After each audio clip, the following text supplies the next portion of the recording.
प्रिय भक्तगण, आज हम आपको एक पवित्र कथा का श्रवण करा रही हूँ, जो सुनने मात्र से ही आपके जीवन में सुख, संपत्ति और धन की वर्षा होगी। तो चलिए कथा को प्रारंभ करते हैं। एक बार एक किसान भगवान शिव से बहुत नाराज हो गया। अगर आप यह कथा सुन रहे हैं तो कथा को पूरा सुनिए। कथा को आधा अधूरा छोड़कर जाने की गलती मत करिएगा, क्योंकि इस कथा को पूरा सुनने से आपका मनचाहा फल आपको प्राप्त होगा। अगर आप शिव भक्त हैं तो कथा का अनादर न करें। वह भगवान शिव को कोसते हुए कहने लगा कि कभी बाढ़ आ जाए, कभी सूखा पड़ जाए, कभी धूप बहुत तेज हो जाए तो कभी ओले पड़ जाए। हर बार कुछ ना कुछ कारण से उसकी फसल थोड़ी खराब हो जाए। अगर आप शिव भक्त हैं तो वीडियो को लाइक करके चैनल को सब्सक्राइब कर दें। फिर उसने भगवान शिव से कहा, देखिए प्रभु, आप परमात्मा हैं, लेकिन लगता है आपको खेती बाड़ी की ज्यादा जानकारी नहीं है।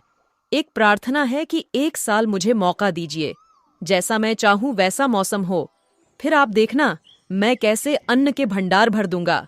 भगवान शिव मुस्कुराए और कहा, ठीक है, जैसा तुम कहोगे वैसा ही मौसम दूंगा, मैं दखल नहीं करूंगा। किसान ने गेहूं की फसल बोई। जब धूप चाही तब धूप मिली, जब पानी चाहा तब पानी। तेज धूप, ओले, बाढ़, आंधी तो उसने आने ही नहीं दी। समय के साथ फसल बढ़ी और किसान की खुशी भी, क्योंकि ऐसी फसल तो आज तक नहीं हुई थी। किसान ने मन ही मन सोचा, अब पता चलेगा भगवान शिव को कि फसल कैसे करते हैं। बेकार ही इतने बरस हम किसानों को परेशान करते रहे। फसल काटने का समय भी आया। किसान बड़े गर्व से फसल काटने गया, लेकिन जैसे ही फसल काटने लगा, एकदम से छाती पर हाथ रख कर बैठ गया। गेहूं की एक भी बाली के अंदर गेहूं नहीं था, सारी बालियां अंदर से खाली थीं। बड़ा दुखी होकर उसने भगवान शिव से कहा, प्रभु, ये क्या हुआ? तब भगवान शिव बोले, ये तो होना ही था। तुमने पौधों को संघर्ष का जरा सा भी मौका नहीं दिया। न तेज धूप में उनको तपने दिया, न आंधी ओलों से जूझने दिया। उनको किसी प्रकार की चुनौती का एहसास जरा भी नहीं होने दिया। इसीलिए सब पौधे खोखले रह गए। जब आंधी आती है, तेज बारिश होती है, ओले गिरते हैं, तब पौधा अपने बल से ही खड़ा रहता है। वो अपना अस्तित्व बचाने का संघर्ष करता है, और इस संघर्ष से जो बल पैदा होता है वही उसे शक्ति देता है, ऊर्जा देता है, उसकी जीवटता को उभारता है।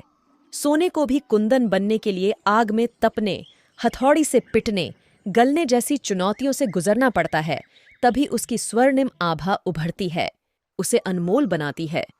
भगवान शिव की यह बात सुनकर किसान को अपनी गलती का एहसास हो चुका था कि भगवान शिव जो भी करते हैं वे हम सभी की भलाई के लिए ही करते हैं। इस तरह वह किसान भगवान को पुनः फिर से पहले जैसा करने को कह दिया, और इस तरह किसान फिर से दोगुनी मेहनत के साथ अपने खेतों में मेहनत करने लगा और सब कुछ ईश्वर के भरोसे छोड़ ढा दिया कि ईश्वर जो भी करता है वह अच्छा ही करता है। इस कहानी से यह शिक्षा मिलती है कि उसी तरह जिंदगी में भी अगर संघर्ष ना हो, चुनौती ना हो, तो आदमी खोखला ही रह जाता है, उसके अंदर कोई गुण नहीं आ पाता। ये चुनौतियां ही हैं जो आदमी रूपी तलवार को धार देती हैं, उसे सशक्त और प्रखर बनाती हैं। अगर प्रतिभाशाली बनना है तो चुनौतियां तो स्वीकार करनी ही पड़ेंगी, अन्यथा हम खोखले ही रह जाएंगे।